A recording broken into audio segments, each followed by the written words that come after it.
나와 함께 있는 사람들이 빛은 보면서도 나에게 말씀하시는 예 소리는 듣지 못하더라. 내가 이르되 주님 무엇을 하리이까? 주께서 이르시되 일어나 다메섹으로 들어가라. 내가 해야 할 모든 것을 거기서 누가 이르리라 하시거늘 나는 그 빛의 광채로 말미암아 볼 수 없게 되었으므로 나와 함께 있는 사람들의 손에 끌려 다메섹에 들어갔노라.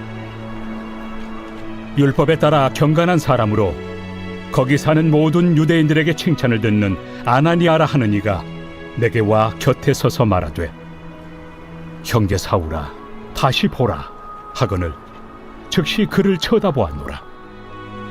그가 또 이르되 우리 조상들의 하나님이 너를 택하여 너로 하여금 자기 뜻을 알게 하시며 그 의인을 보게 하시고 그 입에서 나오는 음성을 듣게 하셨으니 내가 그를 위하여 모든 사람 앞에서 내가 보고 들은 것의 증인이 되리라. 이제는 왜 주저하느냐? 일어나 주의 이름을 불러 세례를 받고 너의 죄를 씻으라 하더라. 후에 내가 예루살렘으로 돌아와서 성전에서 기도할 때 황홀한 중의 봄에 주께서 내게 말씀하시되 속히 예루살렘에서 나가라. 그들은 내가 내게 대하여 증언하는 말을 듣지 아니하리라 하시거늘 내가 말하기를 주님 내가 주를 믿는 사람들을 가두고 또 각 회당에서 때리고 또 주의 증인 스데반이 피를 흘릴 때에 내가 곁에 서서 찬성하고 그 죽이는 사람들의 옷을 지킨 줄 그들도 아나이다. 나더러 또 이르시되 떠나가라. 내가 너를 멀리 이방인에게로 보내리라 하셨느니라. 이 말하는 것까지 그들이 듣다가 소리질러 이러한 자는 세상에서 없애버리자. 살려둘 자가 아니라 하여 떠들며 옷을 벗어던지고 티끌을 공중에 날리니 천부장이 바울을 영내로 데려가라 명하고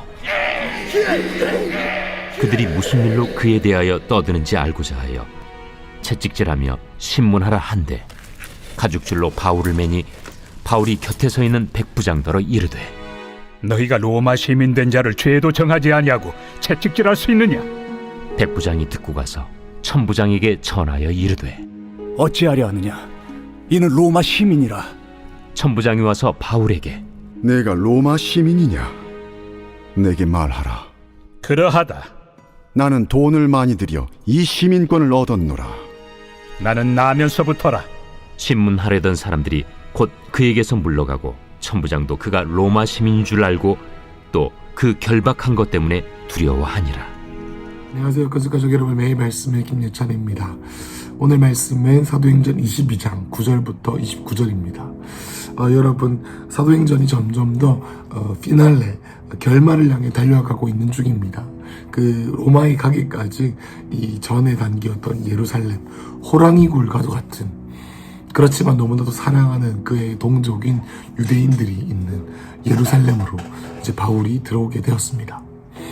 여러분, 바울은 그의 동포들을 향해서 하나님의 복음을 전하러 들어갔지만 그를 기다리고 있던 것은 그를 죽이려고 하는 수많은 사람들이었습니다.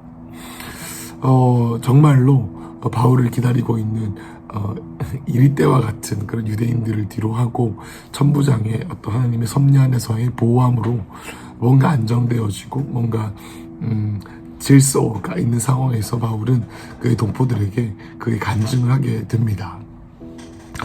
그 내용은 바로 바울이 그의 동포들에게 무슨 말을 했냐면 어떻게 그가 주님의 부르심을 받게 되었냐라는 것이죠.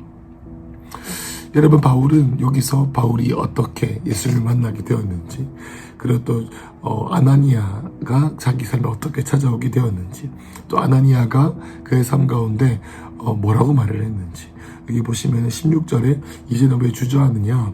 일어나 주의 이름을 불러 세례를 받고 너의 죄를 씻으라 하더라 라고 했습니다. 그러니까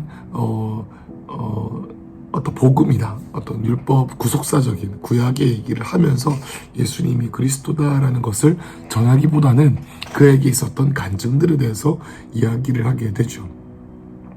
어제 본문, 주일 본문이었지만 약간 말씀을 드리면은 바울이 스데반을 돌로 쳐 죽인 얘기들, 그리고 다메섹 도상에서 예수님을 만나게 되는 얘기들, 이런 얘기가 어제 본문이었습니다. 그런데 이 아나니아 얘기를 하게 되면서 이제 뭐라고 말하냐면 이렇게 얘기를 하죠. 18절에 봄에 주께서 내게 말씀하시되 속히 예루살렘으로 나가라. 그들은 내게 대하여 증언하는 말을 듣지 아니하리라 하시거늘. 19절 내가 말하기를 주님 내가 주를 믿는 사람들을 가두고 또 각 회당에서 때리고 또 주의 증인 스데반이 피를 흘릴 때까지 내가 곁에 서서 찬성하고 죽이는 사람들을 옷을 지킨 줄 그들도 압니다. 그러니까 뭡니까? 내가 사랑하는 그 유대인들이 사랑하는 하나님과 바울이 대화했다고 하는데 그 대화의 내용이 무엇입니까? 예루살렘은 전도의 대상자다. 또 스데반을 죽이는데 내가 일주했던 건 그들을 알고 있다. 더 나아가서 뭐라고 말씀하시냐면 21절을 보시죠. 나더러 또 이르시되 떠나가라. 내가 너를 멀리 이방인에게로 보내리라 하셨느니라. 여러분 한번 생각해 보십시오. 바울이 무슨 얘기를 하고 있냐면 이런 거예요. 이 유대인들이 그 말을 들었을 때 보십시오. 21절에 내가 너를 이방인에게 보냈다. 여러분 이 유대인들에게 이방인은 동물과도 같은, 그러니까 사람으로 져주지 않는 존재죠. 그런데 자기들이 하나님으로 모시고는 그 하나님이 다 바울을 사용하셔서 유대인들이 죄인이라 말하는 것뿐만 아니라 더 나아가서 이방인들에게 구원이 있다고 말한다는 이 소식은 그들에게는 가로 열고 유대인들이여 일어나서 나에게 돌팔매질을 해라 라고 하는 말과도 같다고 생각합니다. 여러분이 바울이 얼마나 똑똑한 자냐면 이방 지역에 있는 유대인들에게는 구속사, 구약에 나와 있는 모든 구속사, 예수님이 오시기까지의 역사들을 다 훑고 그러면서 예수님을 믿을 수 있게 하는 그런 논리적이고 감정적이고 질서적인 그러한 사역을 했던 사람이고, 또 이방인들, 헬라 사람들에게는 그들에게 익숙한 어떤 철학이나 성공이나 번영이나 삶의 의미를 찾아주는 그런 과정들을 통해서 예수를 믿게 하는, 정말로 복음을 전하는 데 있어서는 이렇게 전략적이고 이렇게 탁월하고 규제가 없었다라고 볼 수가 있습니다. 그러니까 많은 복음을 전하는 방법 중에서도 바울이 전했던 복음을 전하는 방식을 보고 지금의 또 많은 전도자들이 따르고 있단 말이죠. 그럼에도 불구하고 이 유대인을 핍박했던 그의 삶이 이제는 이방인에게 하나님, 여호와, 야훼 하나님이 구원을 주신다라고 하는 어처구니 없는 유대인들에게는 그러한 얘기를 했다라는 것이 저는 쉽게 받아들여지지 않았습니다. 여러분 지금 바울은 호랑이 굴로 들어간 거예요. 호랑이 굴로 들어가고 정말 모든 사람의 만류를 제쳐놓고 정말로 생명을 걸고 들어갔는데 한다는 말이 뭡니까?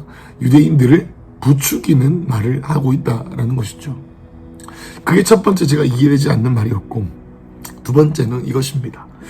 그래서 이 소동이 있고 난 뒤에 이제 이 말을 하고 22절부터 이 말을 하는 것까지 듣다가 이제 유대인이 참다 못해가지고 그들이 이제 당신을 죽여야겠다라고 하면서 옷을 던지고 티끌을 공중에 날리면서 이 온 예루살렘에 소동이 일어납니다.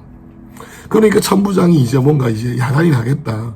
그렇게 해가지고 24절에 영내로 데리고 옵니다. 그래가지고 이제 채찍질을 하면서 고문을 하면서 네가 무슨 짓을 했냐라고 이제 캐꼬지를 하려고 합니다. 여러분 그런데 바울이 어떻게 합니까?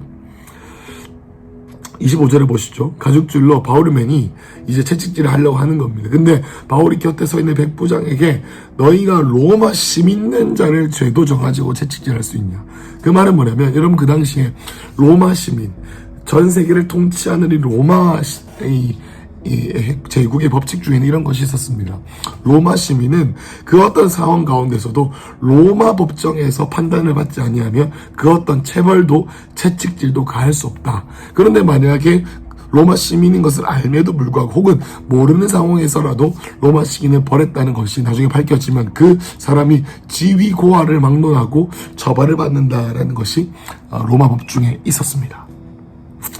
여러분 이러한 상황 가운데서 바울이 벌을 이제 채찍질을 맞기 전에 바로 나는 로마 시민이다 라고 말하는 겁니다. 여러분 이것도 저에게 이상하게 들었습니다. 무슨 말이냐면 여러분 바울은 빌립보에서도 그가 빌립보에서 점치는 여종을 축사함으로 그 점치는 여종의 주인이 고발을 해서 매를 때리고 또 감옥에 가두기까지 사건들이 있었죠. 여러분, 마게도니아, 그러니까 빌립보 지역은 로마의 제국 안에 있는 다스림을 받는 곳이었습니다. 여러분, 거기서도 바울은 자기가 로마 시민인 것을 말하지 않았습니다. 끝나고 간수를 전도할 때 자기가 로마 시민인 것을 말을 했죠. 그러면서 이 천부장이 놀래서, 천부장은 나중에 보시면 28절에 보면 자기는 로마 시민권에 돈을 주고 샀는데 바울은 오히려 나면서부터 출생부터 로마 시민인 것을 타고난, 어떻게 보면 신분적으로 보면 천부장보다 훨씬 더 나은 사람이었습니다. 그러니까 천부장이 두려워하는 것이죠. 여러분, 바울이 왜 이런 일을 할까요? 복음을 그렇게도 잘 전하고 상황과 전략에 맞게 전할 수 있는 유대인들에게는 어떻게 복음을 전해야 되겠습니까? 맞습니다.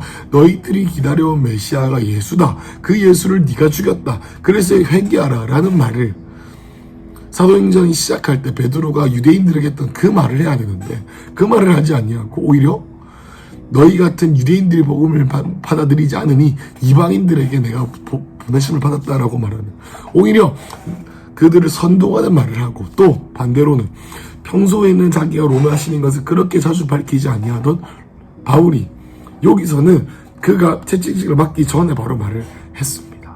본인이 로마 시민이라고 말이죠. 여러분, 이것을 묵상했을 때 주님이 저에게 주셨던 마음은 바로 이것이었습니다. 여러분, 호랑이 굴로 바울이 들어갔습니다. 바울이 호랑이로 굴로 들어갈 때 그 말은 뭐냐면 그의 생명을 걸고 있다는 것이죠. 그의 생명을 걸었단 말은 뭐냐면 목표를 이루어야 된다는 것입니다. 그 목표는 무엇입니까? 로마에 가는 것이었습니다. 예루살렘으로 가서 예루살렘에 있는 교회에게 기근 가운데 있는 그들에게 헌금을 전달하고, 또 로마에 있는 많은 유대인들에게 복음을 전하고, 거기서 끝나는 것이 아니라 로마와 관계를 만들어서 로마에 있는 가이사에게 복음을 전하기까지가 이 바울의 사명이었습니다. 그래서 바울은 죽을 수가 없었던 것이죠. 타협한 것이 아닙니다. 죽을 수가 없었기 때문입니다. 여러분, 예수님께서 제자들과 70인 전도단들에게 파송하실 때 이렇게 말씀하셨죠. 내가 너희를 보냄이 양을 이릴 때에 보낸 것 같다고 말이죠. 그러면서 뭐라고 말씀하셨습니까? 내가 너희를 보냄이 보낼 때에 뱀처럼 지혜롭고 비둘기처럼 순결하라. 여러분, 그 말은 뭡니까? 우리가 세상 가운데 들어가고 우리가 호랑이 굴과도 같은 바벨론 시스템이 다스리고 있는 온 세상으로 우리가 파송을 받았는데, 여러분, 그곳 가운데서 우리가 삶을 살아내야 됩니다. 여러분, 삶을 살아낼 때 우리에게 지혜와 어떤 순결함이 동시에 필요하다는 것이죠. 여러분, 내일 본문에 보면 무슨 얘기가 나오냐면 바울이 깊은 곳 가운데 성령님과 함께 동행하면서 성령께서 예수님께 바울에게 이렇게 말합니다. 이제 너가 로마로 갈 것이다. 여러분, 이것을 들으면서 바울이 뭐라고 하겠습니까? 주님, 그렇습니다. 나의 하루하루의 복음을 전하는 삶 가운데 나의 열정, 나의 욕심, 나의 어떤 드라이브하는 열정으로만 사역하지 아니하고 성령님, 하루하루 주님께서 나에게 말씀하시고 열어주신 삶 가운데서 아버지가 하라고 한 것만 하겠습니다. 그래서 아버지가 하라고 한 것을 하기 위해서 내가 내 삶을 전략적으로 사용하겠습니다. 여러분, 사명의 삶을 산다는 것은 장난이 아닙니다. 사명의 삶을 산다는 것은 그냥 불꽃을 확 지피고 그냥 훅 꺼져버리는 촛불처럼 되는 것이 아니라 오랫동안 지속되는 마라톤과 같은 것입니다. 여러분, 오늘 하루 가운데 여러분, 우리가 삶을 살아낼 때 사명의 자리에서 어떠한 지혜로 여러분 삶을 사시겠습니까? 무대뽀로 하나님께서 말씀하셨으니까 우리는 다 된다라고 하는 그런 정신으로 사시겠습니까? 아니면 하나님 안에서 세상에 살고 있는 한 일원으로서, 사회의 구성원으로서 거룩하게 영향력을 미치기 위해서 여러분은 어떤 접근법을 쓰시겠습니까? 여러분, 오늘의 바울은 때로는 우리가 잘 알지 못하는, 익숙하지 않은, 때로는 타협하는 것처럼 보이는, 때로는 이상해 보이는 바울처럼 보이지만 여러분, 여기서 하나님의 지혜로 사역을 하는 바울을 볼 수가 있습니다.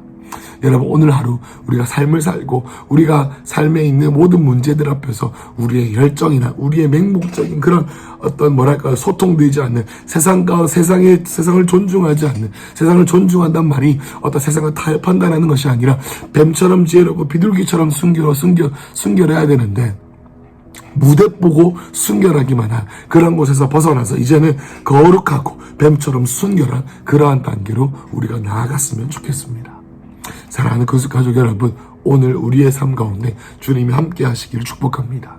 여러분, 그래서 오늘 우리의 삶 가운데 시간과 재정과 건강과 삶의 모든 영역 가운데서 하나님과 동행하며 우리에게 주신 모든 삶의 자리에서 하나님과 함께, 주님과 함께 그냥 무리하게 모든 것을 쏟아내는 것이 아니라 하나님, 이런 문제 나에게 지혜가 필요합니다 라고 하실 때 주님께 구할 때 후히 주시고 꾸짖지 아니하시는 하나님의 모든 지각이 뛰어난 주님의 평강이 우리를 돌파로, 다음 단계로, 해결책으로, 지혜로, 지식으로 이어지게 하실 것입니다.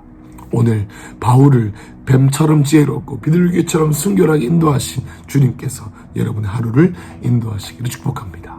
기도하겠습니다. 주님, 이 세상을 살아가는 동안에 우리가 우리의 뜻과 우리의 욕심대로 삶을 살 수 없으니 주님, 우리가 주님께 간구하고 주님께 부르짖사오니 하나님, 오늘 우리의 삶에 합당한 지혜를 허락하여 주시옵소서. 예수님 이름으로 기도했습니다. 아멘.